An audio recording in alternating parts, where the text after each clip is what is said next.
Find the equation of the hyperbola satisfying the given condition. The foci is plus minus 4, 0 and latus rectum is of the length 12. Using these two things, we have to figure out the equation of the hyperbola. Pause the video, give this a shot.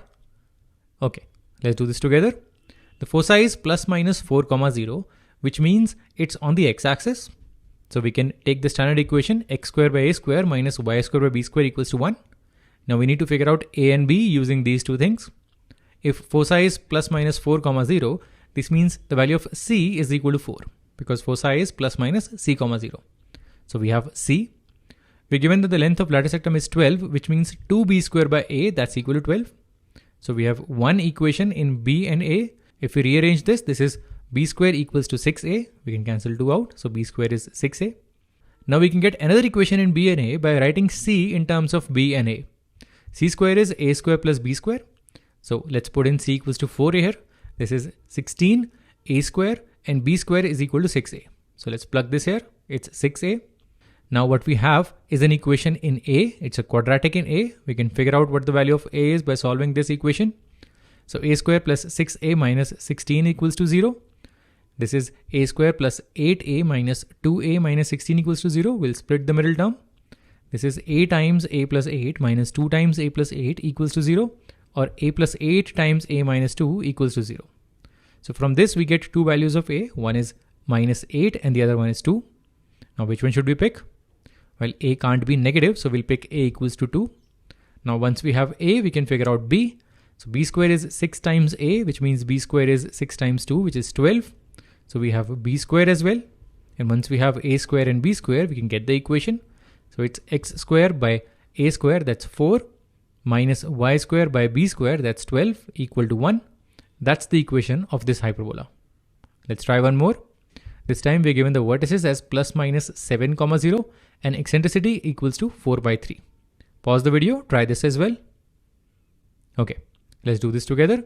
Again, the vertices are on the x-axis, which means the equation of the hyperbola can be written as x square by a square minus y square by b square equals to 1. The coefficient of x square here is positive. Now we need to figure out a and b using these two.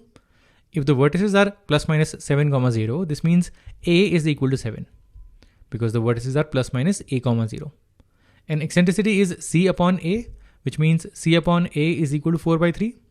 Now if a is 7, then c upon 7 is equal to 4 by 3, or c is equal to 28 by 3. Now we know that c square is equal to a square plus b square.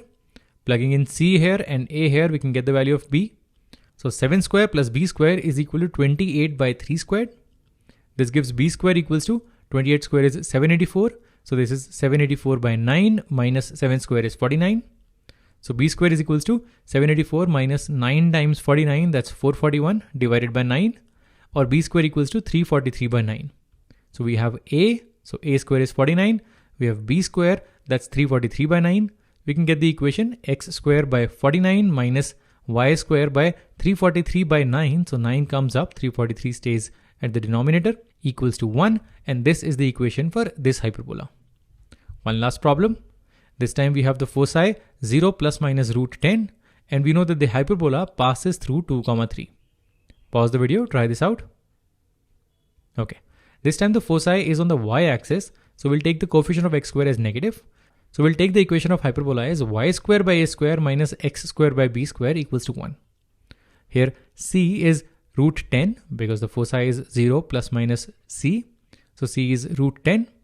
But c is also a square plus b square. So we can write this as b square equals to c square minus a square, or 10 minus a square.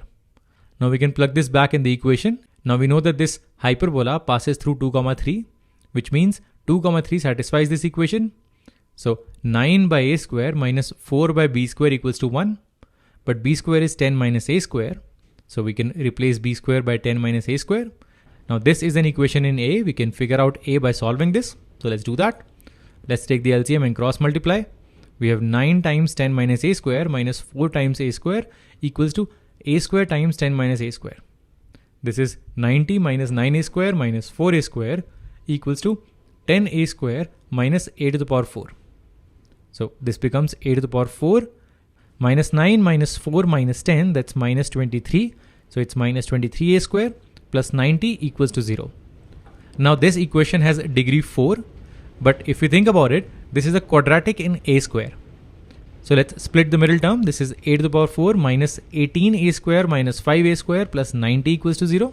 18 times 5 is 90 and 18 plus 5 is 23. Taking a square common, we have a square times a square minus 18 minus 5 common, a square minus 18 equals to 0. This is a square minus 18 times a square minus 5 equals to 0. So this gives us two values of a square. One is 18, the other one is 5. So which one should we pick? Well, for a hyperbola, c is always greater than a, which means c square is always greater than a square. Here c square is 10, which has to be greater than a square. So we'll take the value of a square that's less than 10. So we'll take this one, a square equals to 5. If a square is equal to 5, we can figure out b square. That's 10 minus a square, that's 10 minus 5 or 5. So a square is 5 and b square is 5, which means the equation of the hyperbola is y square by 5 minus x square by 5 equals to 1, or y square minus x square equals to 5.